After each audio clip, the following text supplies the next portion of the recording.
No one noticed when nurse Eliza Carter signed in for her night shift.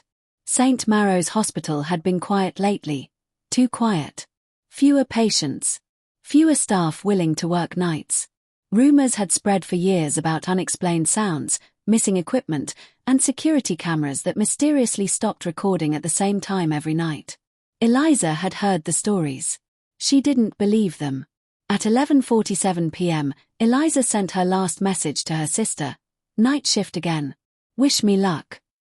That was the last time anyone ever heard from her.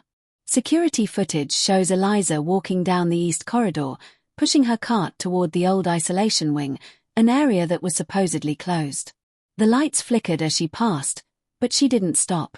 Nurses were used to that. At 12:12 a.m., a call came through the hospital phone system. No voice. Just breathing. The call traced back to a wall phone near room 413, a room that had been sealed for over 10 years after a patient died under unexplained circumstances.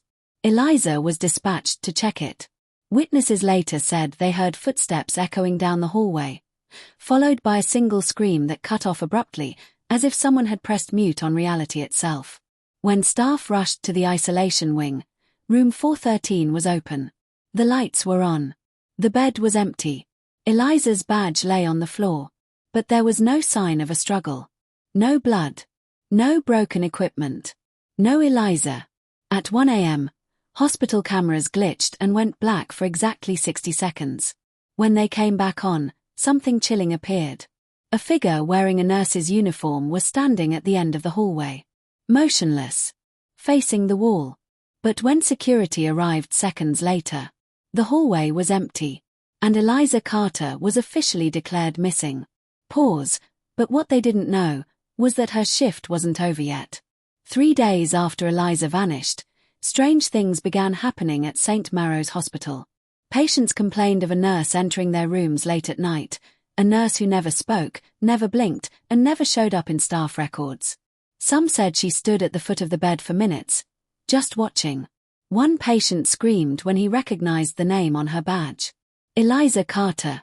Staff dismissed it as grief-fueled hallucinations. Until the logs updated themselves.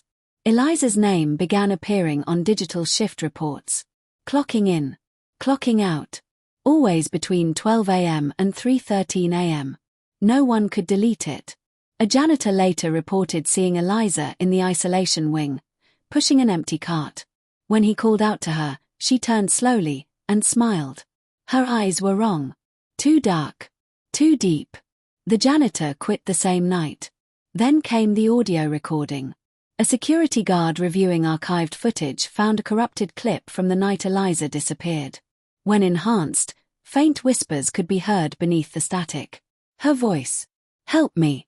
I can't leave. They won't let me clock out." The final discovery was made in room 413. Behind the sealed wall, investigators found scratch marks, counting marks, hundreds of them. And carved into the wall, over and over again, were the same words. "Nurses don't leave." That night, at exactly 12 a.m., the hospital phone rang again.